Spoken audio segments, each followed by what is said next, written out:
The Bengals are taking a huge risk. Yes, it involves Joe Burrow. Plus the latest on Trey Hendrickson and much more right now on Enter the Jungle.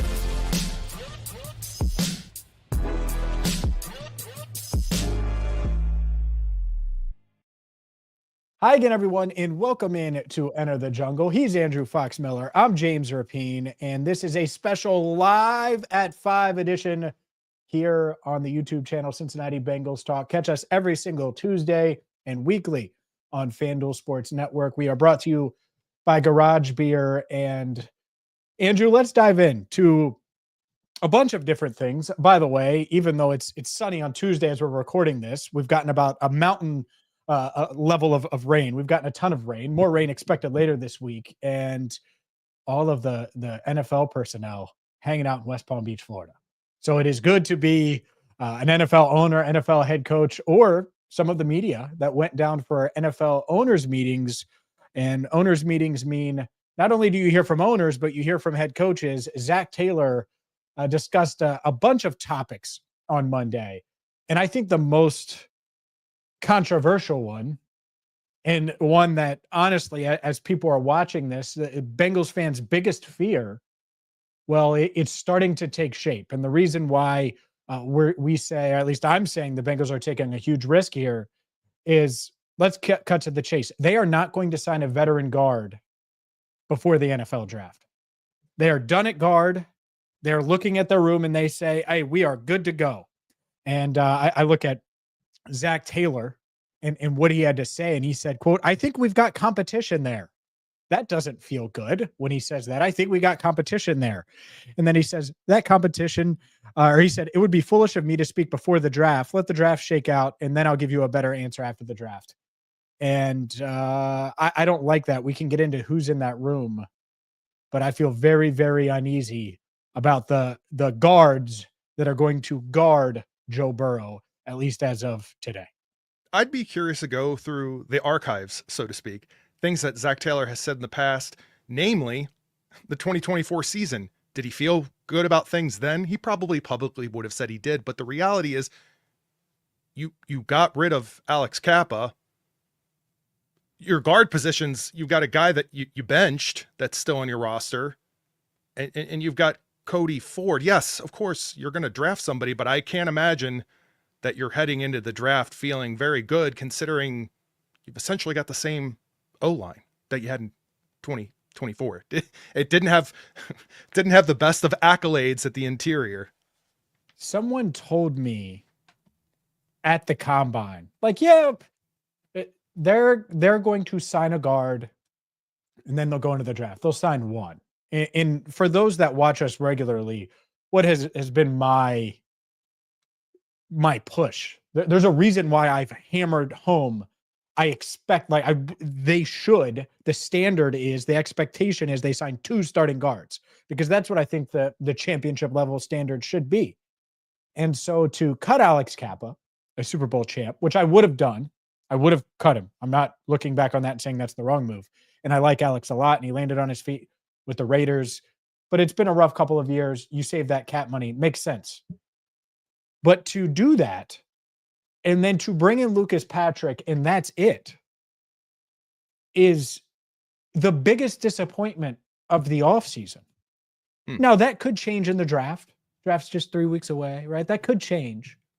But when my expectations are high, I went into this offseason saying, I'm going to hold the Bengals to a certain standard.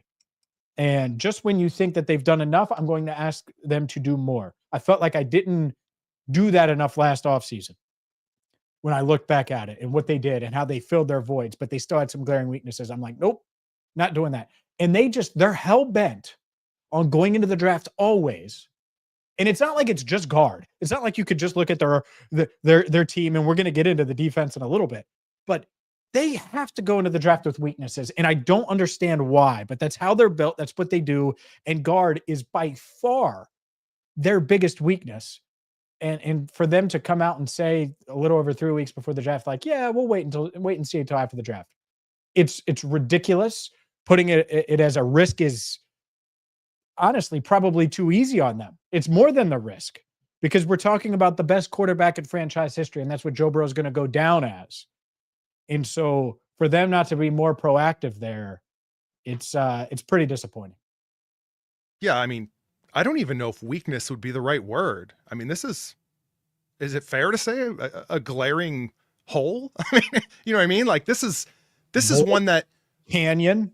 It's something. Yeah, I don't even know if you're going into the draft or heck, even free agency, past, present, future, I assume your identity is going to be, well, this is the team that really, really needs a guard. I don't know if I like being in that position.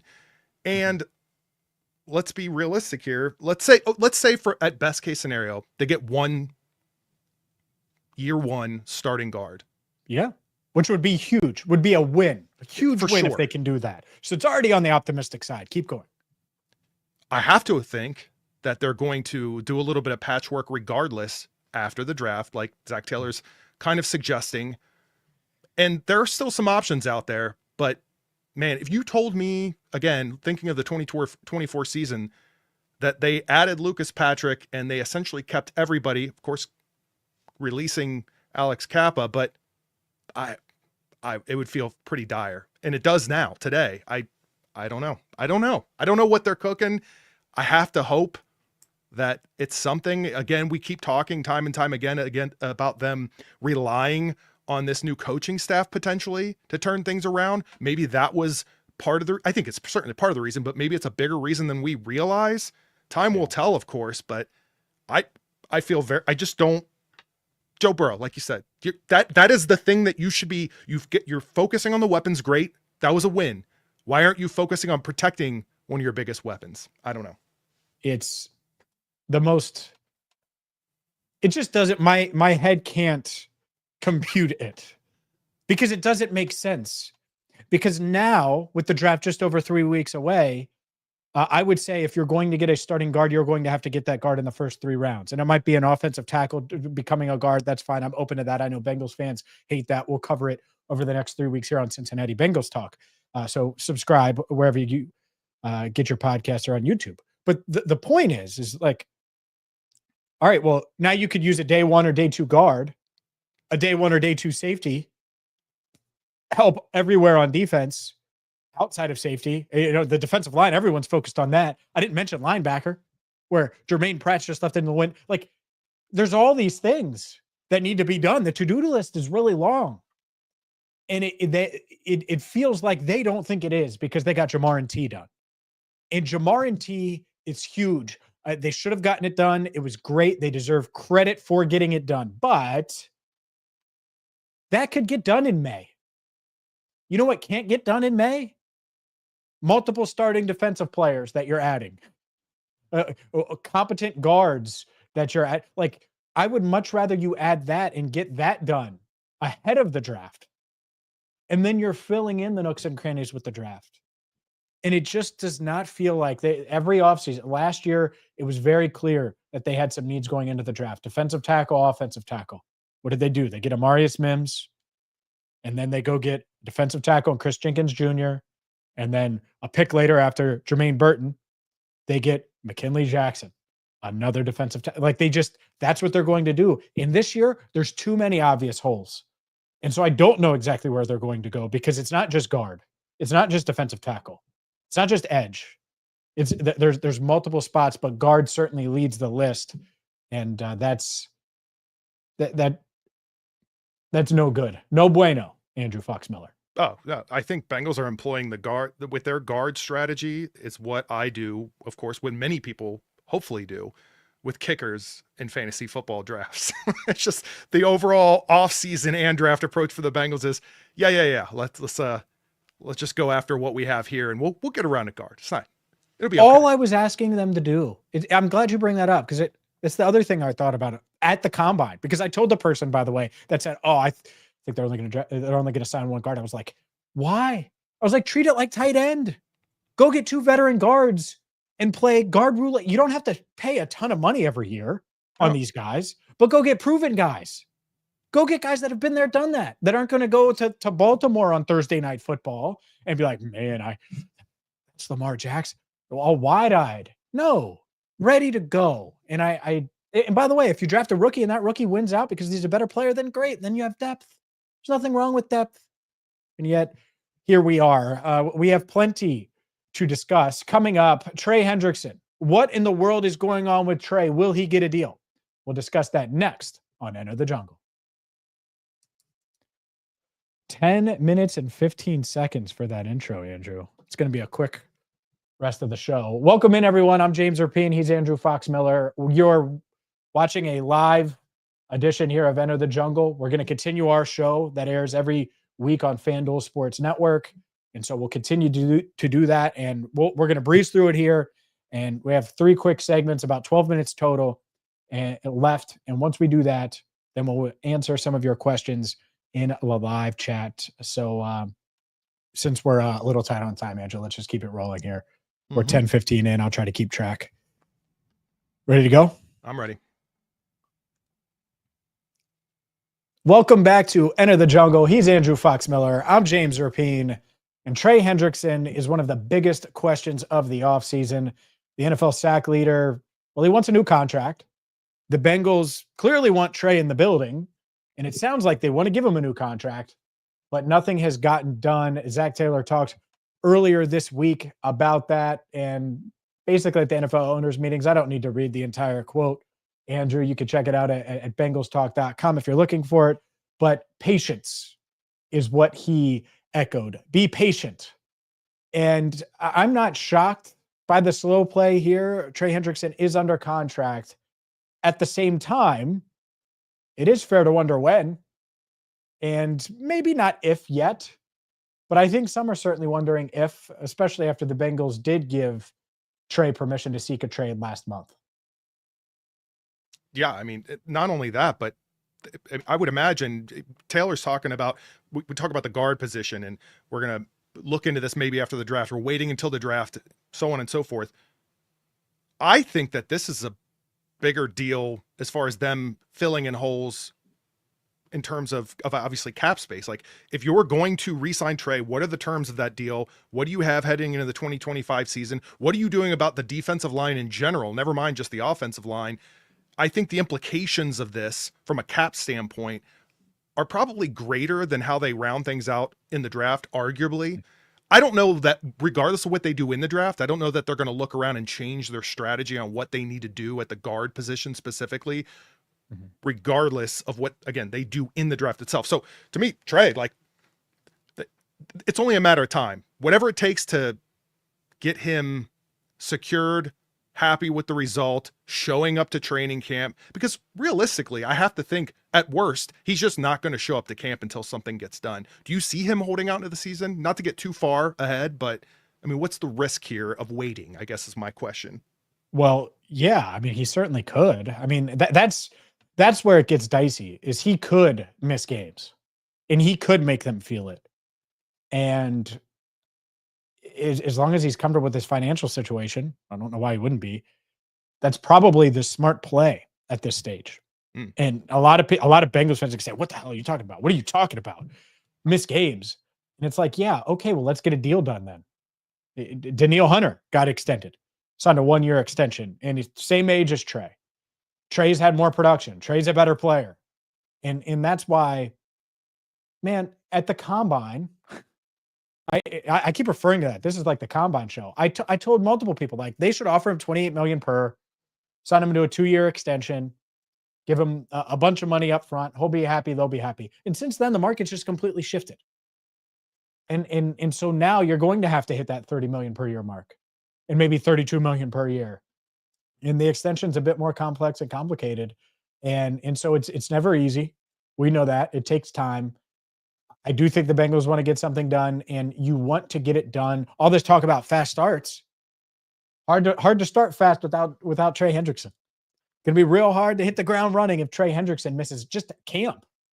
Let's put aside missing game. Like, if he's sidelined at camp and in a hold in like Jamar was last year, that can be a distraction. That can get in the way of Al Golden implementing his new defense.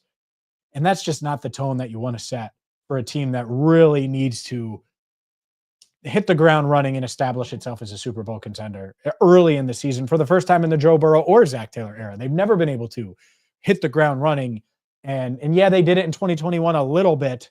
And then they stubbed their toe coming out of the bye, or going into the bye rather, and they're 5-4, and there was some doubt. So I think that that's something they have to fix. And so getting Trey done just before camp would do wonders. The OTAs, honestly, I can make it through OTAs. That's a little overblown. I think you could. I think a lot of the people watching could. OTAs I'd are too love tough. to document that experience. Just saying. Oh, invite Chad Johnson because he can't cover me. It'd be a wealth of content. You just getting through OTAs. Oh, you could cover me.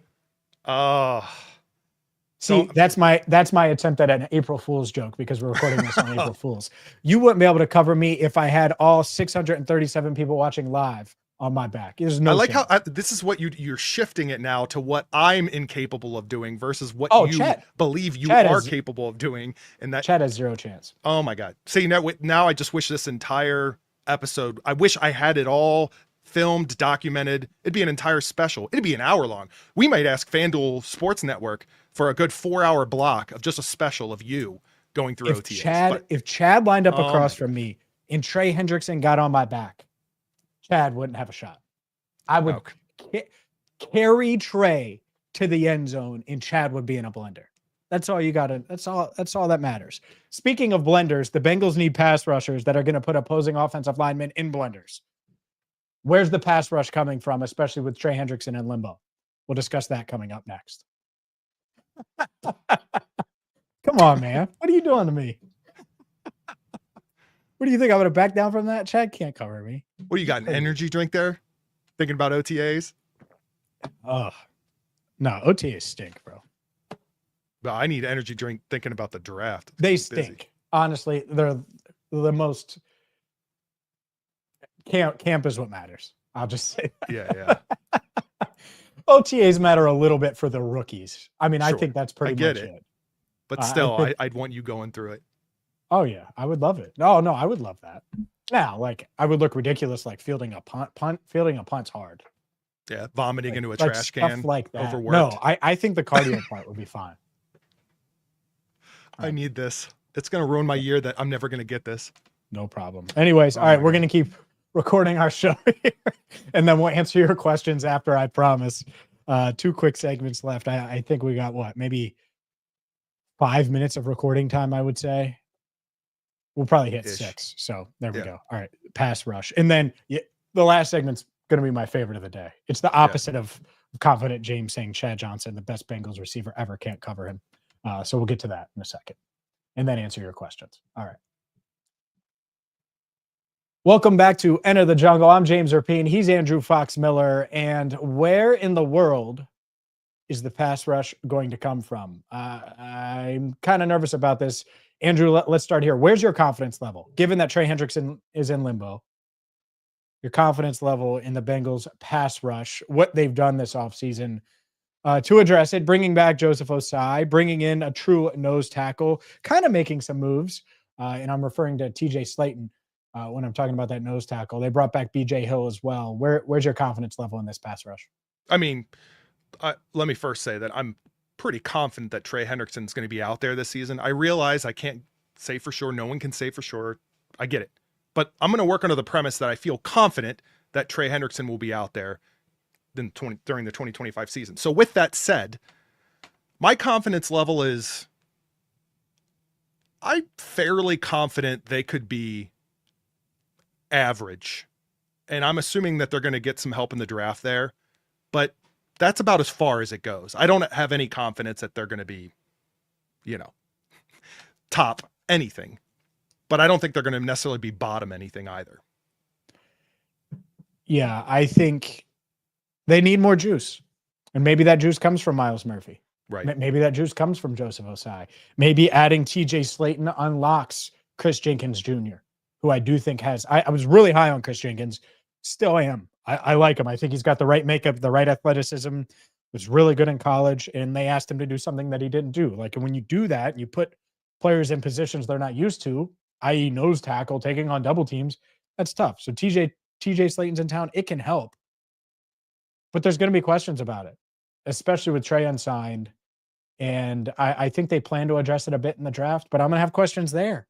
Like, name a pass rusher that you feel great about, not good about, great about, that the Bengals are going to have a chance to pick. Abdul Carter isn't going to be there.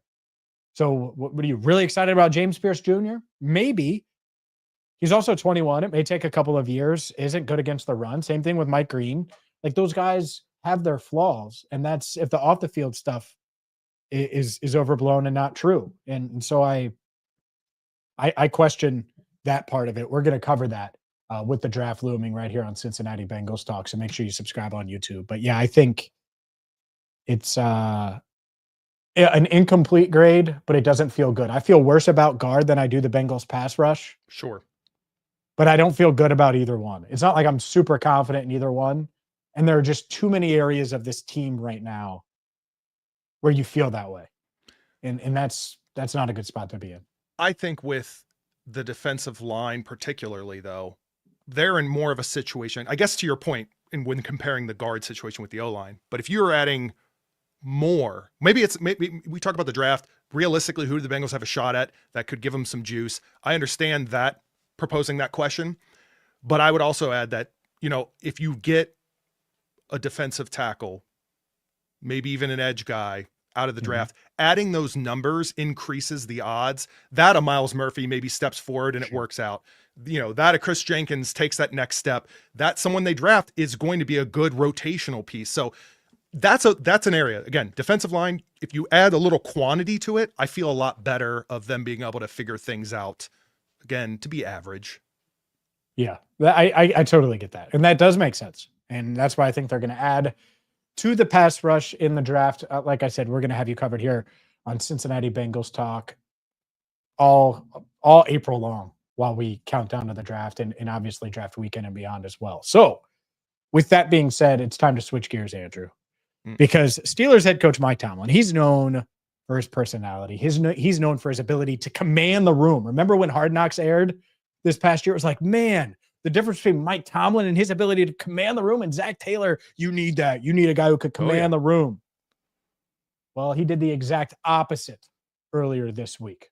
We'll get to that next on Enter the Jungle. This is going to be my favorite. I'm so excited for this one. Let me get a little more orange juice here. All right, what do you think? We're at maybe a minute and a half or so? We could do. I mean, we're literally at 22:41 right now. Yeah. So and we've talked in between. Yeah, I would say 2 minutes easy. 2 minutes? Okay. Easy. We're going to get to your questions here in a few minutes here. Yep. Welcome back to Enter the Jungle. He's Andrew Fox-Miller. I'm James Rapien. And Mike Tomlin, known for commanding a room.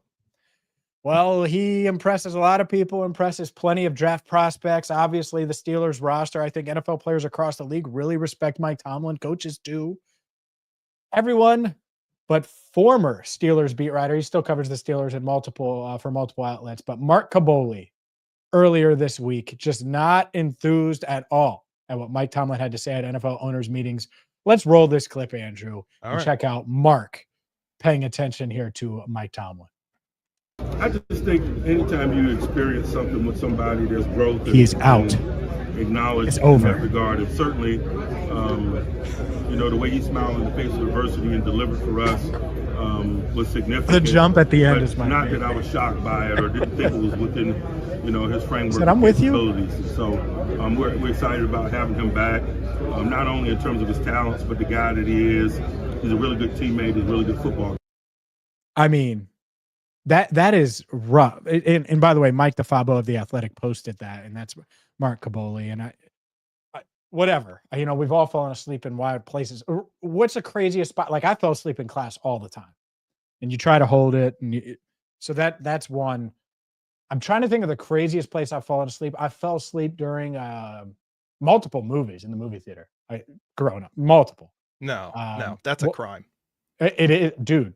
I'll tell you the movie I fell asleep during in a minute, but go ahead. What do you got? What's the craziest place you fell asleep at? I'm not one of those people. I can't relate to people that just crash like that. I cannot understand. I've never been, I'm not a good napper. If I got to be No, I'll alert fall in somewhere, asleep. that's just what I do. I know it. I make it sound like it's. I know it's not that easy. I understand logically. I cannot. Yeah, you would never. If I even knew a camera was anywhere near me, especially, it would never happen ever. And I don't Dude, know. I could do Was it he- right now, bro. I mean, I don't know if did he just show up and he was waiting for some Aaron Rodgers news. I don't know what was going on there, but I don't know what he expected to get out of it. I have no idea. So when I was like 14, probably it was like Oh, is this the movie you fell asleep high in? school. Yeah. High Okay. school. It was like a midday, and it was one of those. So like Xbox 360 nights, like multiple Xbox 360 nights in a row. You're up. It was in the summer, and 300 was out. Yeah. And so I grew up in St. Bernard. You knew that, but not everyone knew that. Walked to the Norwood Theater. That's no longer there. It's some like hospital now. Mm. Walked to the Norwood Theater. Fell asleep during 300. No lie. Yeah, it was the Showcase Cinemas. The Showcase I Cinemas. remember it. And fell asleep during 300, which is like an amazing movie. And I was just dead. There's no way. So that's what point is, Mark. We've all been there, unless you're Andrew Fox Miller. Have we? Have we all been there? There's a difference between Yes. being a teenager falling asleep at 300 in a theater that got taken. It's completely demolished. It's now a hospital in Norwood, and being on camera next to a head coach, one of 32 in the NFL, on the spot, and you're struggling. You're struggling in front of a lot of people. That's a little different. It's just a I little. think this is an indictment on Mike Tomlin's. It's ability not. to It's command not. the But room. like, it's an indictment on your or like you comparing yourself to this. That's all. Oh, I just I got Mark's back. That's all. Okay, you got his back. Yeah. Well, okay. I actually don't necessarily. I think it's the most hilarious. The screen grabs were hilarious. Yeah. And I absolutely love it. Anyways, that's going to do it for Enter the Jungle. For Andrew Fox Miller, I'm James Rapien. Thank you so much for watching Enter the Jungle. All right. Come on, man. Most ridiculous thing ever. By the way, But that yeah, whole segment. that is similar. That is is not- similar. It's not similar. I did fall asleep in a movie now that I think about it. but let me explain. Real quick. I'm going to make this when brief. we're I'm going to make this rolling brief. on I'm the going to make show this part, brief. I'm going to make this the end brief. screen. I'm going to make this brief. It was traveling out to Arizona. So I'm on Pacific time, right? Yeah. And my uncle at the time was like, it was like tradition was like, well, I'll go to see a movie. So we go to see Transformers 2, right? And he's like, let's go see it. It's a last minute decision. It was 9 p.m. showtime or something like that, Pacific time. And I'd been out there for like not even a day. And I was already jet lag, you know what I mean? Everything. And it's just nonstop noise. And I'm like, yeah, that was the only time probably ever. And it wasn't like I felt like I was missing 300. You know what I mean? Like it was Transformers 2. I tried so hard. Like sometimes like you just hit that wall, and that was like, so like you're like 14. Yeah. So like that's when you're really like staying up super like, and you do it back to back days. Yeah. And you just think you could, and it just hit me. And I was like, we walked back. Like it's not, it's a mile walk or whatever. We walked back. It was good, but yeah, I fell asleep, man. It's I've seen 300 multiple times since then, of course, but it's like that would be like what you just described is what we go through like the week of free agency or the week of the draft. And I probably wouldn't fall asleep in a movie theater, but I know what you mean. There's been, I'm thinking, yeah, the week of the draft, the hardest day for me, a lot of people say Saturday. And I think that's Sunday, because you hit Saturday night and you get through Saturday, and then you're on this like, yeah, we got through it. And then it's like, oh, well, you still got to do all the undrafted free agents. And usually it's a slow play for the Bengals undrafted free agents wise. So you're paying attention to that. Yeah. And then it's like draft grades, and it's like, oh, and like draft grades are coming out, and I'm like, no. So my draft grades will probably be out that Monday, just so you know, video wise. But like even video wise, like I'll have to get you the video Sunday to get it up Monday. Right. And so yeah, that's where it hits me. So you get really fatigued there. All right, let's answer a couple questions here. We're going to be quicker this week. Just to I got them pulled up here. So let's look at and that. I've got a mix of everything. We've got supers, we Markable. got supers, we got other ones. Let's Me real too, quick while but- we're on the topic of you falling asleep in a movie theater. Yeah. Saying where'd you grow up in St. Bernard? I don't know how Greenlee specific Avenue. you want me to get. I grew up in St. Bernard too. So Yeah, I grew up on 4818 Greenlee. It was my you address. just gave the address. Why would you do that? I don't know. Okay. Now you know where you grew up. You can drive by. All right. I grew up on No one I Salt. know There you lives go. there now. Who the hell knows who lives there? What do you mean? That's where I grew up. Where Greenlee and McClellan intersect. There you go. If you really know St. Bernard, like that's Yeah, what you should say. Yeah. Sullivan between Mitchell and Delmar. So there you go. Yeah, you're by Mitchell, man. Looking at the need, Mr. By Whisper says, Baines guys, Deli. looking at the needs on the team, it's nearly impossible not to draft for need this time. It's looking like we're going to use 2 picks for a pair of guard tackle while we have so many needs on defense. I would love 2 picks on guard tackle, and I'm worried they're only going to do 1 because they just don't prioritize it because they're dumb. No, they're dumb is strong, but my God, do they neglect guard? Like throughout their franchise's history, they just and it's literally been their biggest weakness. Everyone's focused on the defense. Their biggest weakness in the Joe Burrow era has been guard. And if you really believe in Al Golden, well then, yeah, maybe he can find the right defenders in this draft. Like if they had done what they needed to do in free agency, you could go all defense in this draft, or you could go with just best player available. And I still would want them to go best player available. I'm never going to change that. It's just the best way to do business when you take the emotion out of it. But at the same time, for those invested in the now, and the now is trying to find a way to stop these teams like Lamar Jackson and the Ravens, well then, yeah, adding defensive help is important. So yeah, I mean, I would have added Calais Campbell's are reportedly weighing offers between the Dolphins and the Ravens. Why aren't the Bengals in the mix there? Beats me. I have no idea. Now, so Sean's comment really applies to the same thing. He says, Sean says, so an organization who's seen bad guard play cost their quarterback a knee, a Super Bowl, and other offensive struggles is going to protect him again with rookies and backup level players. Make it make sense. Now, I agree with what you were saying, James, and I agree with this sort of comment, but I also would throw out there, maybe we'll get lucky. And by we'll get lucky, I mean, or maybe the Bengals will get lucky. We'll just call it that too. Maybe there's a little bit of, oh, let's go after this player because it is a need and we're torn between need and what we perceive as best player available. Maybe what they perceive as best player available was wrong to begin with, and they get lucky and get a player that they actually went after for need. I know it's not common, and I know it's really, a lofty, optimistic thought, but I could see it just them actually backing their way into something successful. We'll see. So someone tweeted me, while I wish they would upgrade guard, Kirk did. It's apparent they don't value the free agent pull of guards the way you, Jake, and Joe do. And so what I would say to, yeah, and you know what I would say is they have stunk at evaluating guards, and so they have zero equity. When you have zero equity and you're upside down in your guard evaluation, maybe you should listen to people that are saying, hey, these guards are better than what you have. Just throwing that one out there. I mean, when's the last time and I like Cordell, and he's been a hit for a 4th rounder. When's the last time they drafted a true starting level? I mean, Clint Bowling. I mean, I was in college. Think about that. Clint Bowling. That's unbelievably long ago. That can't be the case. And yet here we are, college, working with you at an insurance, Nationwide Insurance, Kevin Mormon Insurance, actually. All right, keep going. Just free plug there. Look at you. Telling out all the, I'm not, why would I plug Nationwide? Plug Kevin. All right. How about this one? We won't spend a lot of time on this, but it's a fair question. Yeah. So she spoke. I'm speaking this week. She spoke. Obviously, I'm not there. I'm home. I'm in Cincinnati. I think you'll see quotes coming out. I know there's multiple Bengals reporters down there.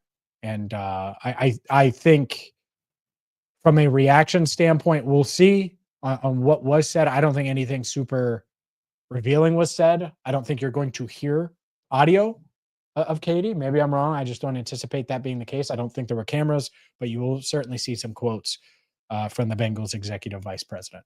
Speaking of audio, because I do have to cut this up for audio, we might need to throw in a little disclaimer about that last segment, and you're not going to be able to see what's happening as we're reacting to it.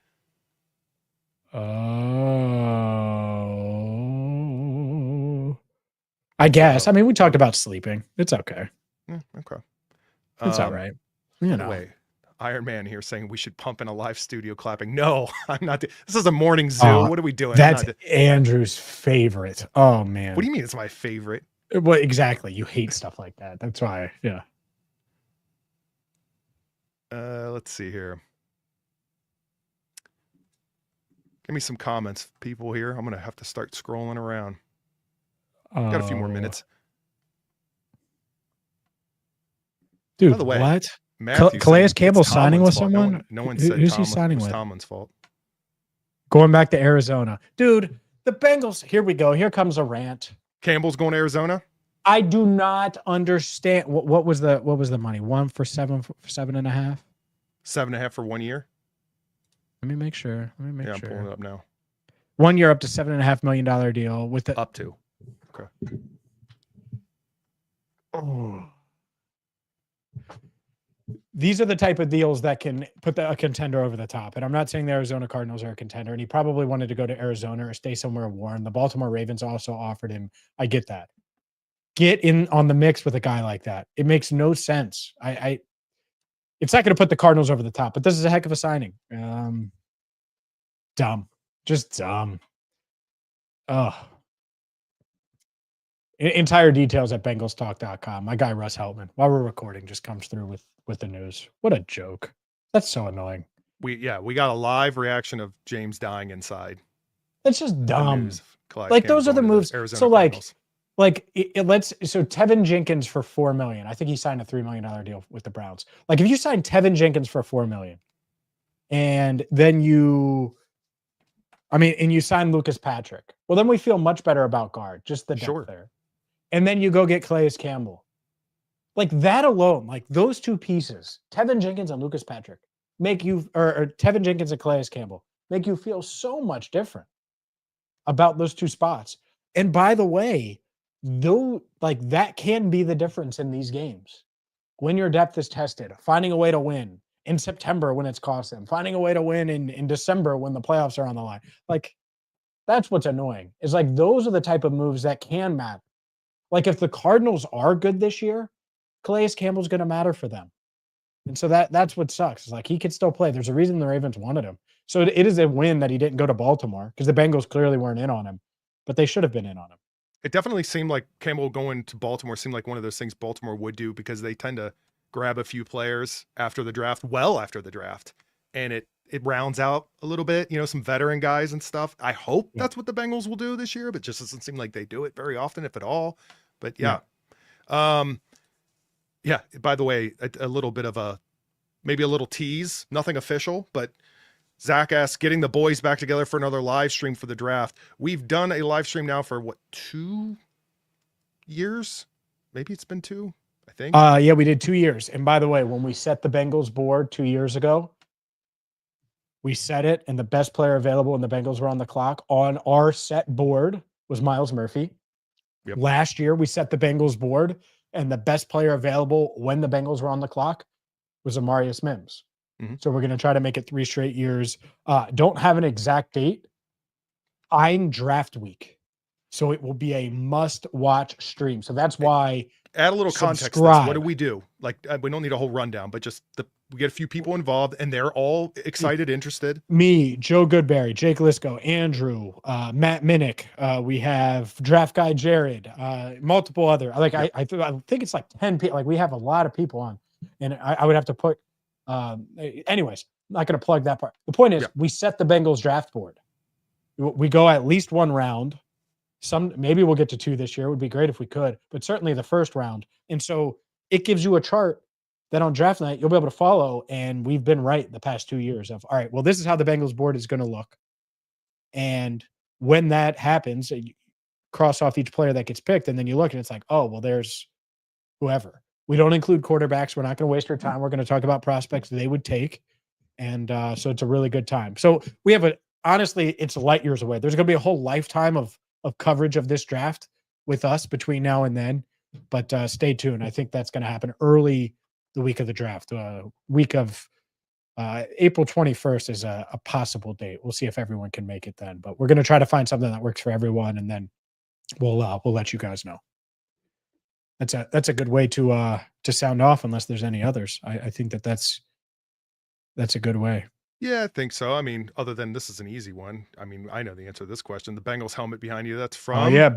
Bengal Jim, man. Yeah. Bengal Jim with the hookup. Yeah, I'm getting out of the way. So he was like, you don't have enough Bengals gear in your backdrop. He was like, yeah, I see your book.